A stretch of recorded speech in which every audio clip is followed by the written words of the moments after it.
Okay, here we are in the kitchen.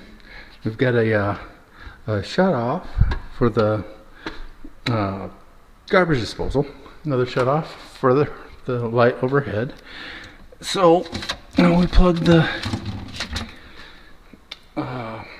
garbage disposal in, and it powers up the dishwasher. Unplug it,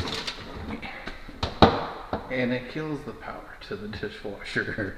This is wired wrong, and so when the dishwasher's running, it fires up the garbage disposal as well. So that garbage disposal on, and then when this is trying to run, it intermittently kicks on the dishwasher. So it's the dishwasher is actually kicking the garbage disposal on. Need some wiring here. Get that wired properly.